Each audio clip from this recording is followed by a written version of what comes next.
La correction des exercices de mathématiques avec les soustractions posées.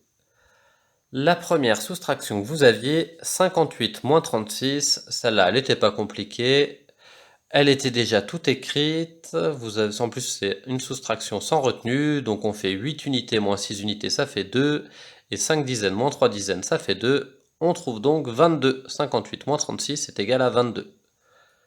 Soustraction suivante. 64 moins 25. On commence par regarder les unités. On essaye de faire 4 moins 5. Ça ne fonctionne pas parce que 4 c'est plus petit que 5. Ce qu'on fait donc, c'est qu'on casse une des dizaines. Donc au lieu d'avoir 64 avec 6 dizaines et 4 unités, eh ben, à la place de 64, je vais avoir 5 dizaines. Donc je casse une des dizaines du 6. Donc ça m'en donne 5. Et ma dizaine que je viens de casser, elle se transforme en 10 unités de plus. Donc à la place de 6 dizaines et 4 unités, j'ai 5 dizaines et 14 unités. Et maintenant, je peux faire la soustraction comme si... Et maintenant, je peux faire la soustraction sans souci, en commençant par les unités. 14 unités moins 5 unités, ça fait 9. Et ensuite, 5 dizaines moins 2 dizaines, ça fait 3. Le résultat de la soustraction 64 moins 25, c'est donc 39. Soustraction suivante. 80 moins 53. Je m'intéresse d'abord aux unités. Je regarde, je ne peux pas faire 0 moins 3 puisque 0 est plus petit que 3. Ce que je fais donc, c'est que 80, au lieu de l'avoir sous la forme 8 dizaines et 0 unités, je vais casser une dizaine. J'en casse une dans le 8, donc il me reste 7 dizaines.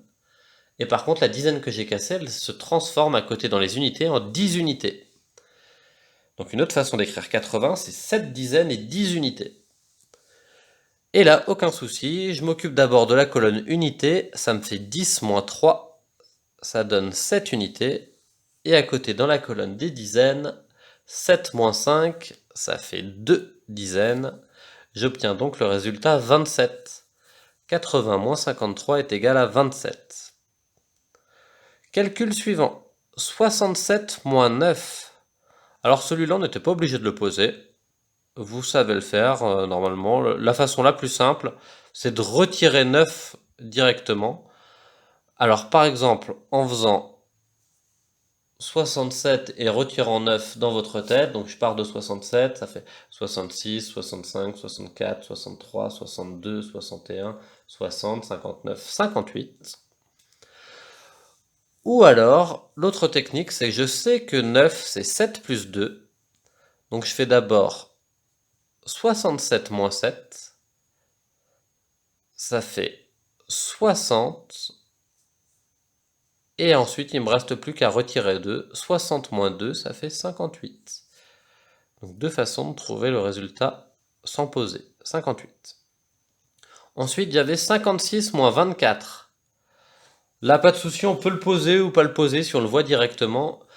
À chaque fois, le chiffre des unités est plus grand. Donc dans 56, j'ai 6 unités, c'est plus grand que les 4 unités de 24. Et j'ai 5 dizaines, c'est plus grand que les 2 unités de 24. Donc, je commence par les unités. 6 moins 4, ça me fait 2 unités. Et 5 moins 2 pour les dizaines, ça me fait 3 dizaines. Le résultat est donc 32. 56 moins 24 égale 32. Pas forcément besoin de la poser. On peut la poser. On a vu hier comment poser sans retenue, donc là on est dans ce cas-là. Et pour finir, 73 moins 36. Alors celui-là plus compliqué, c'est des nombres qui sont pas forcément très proches, c'est des gros nombres. Donc le plus pratique, c'est de le poser, puisque 3 unités moins 6 unités, je sens que je vais avoir du mal à le faire. Donc je le pose, comme on vient de le faire, comme on vient de l'apprendre. 73 moins 36, je fais attention à ce que les unités soient bien alignées, à ce que les dizaines soient bien alignées en colonne. J'ai vu que 3 moins 6, c'est pas possible parce que 3 est plus petit que 6. Je casse donc une dizaine dans 73. 73, c'est comme si j'avais 60 plus 13, donc 6 dizaines et 13 unités. Je fais donc mon cassage de dizaines, je barre le 7, j'écris 6 au-dessus, et la dizaine que je viens de casser, les 10 unités s'ajoutent aux 3 unités qu'on avait précédemment. Elles sont notées en orange, donc ça me fait 13 unités en haut, moins 6 unités en bas, ça me fait 7.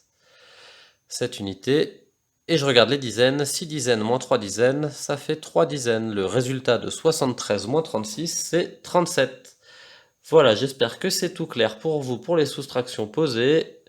Si oui, c'est tout bon et on continuera à s'entraîner. Sinon, pas de souci, on continuera quand même à s'entraîner et n'hésitez pas si vous avez d'autres questions. Bonne journée!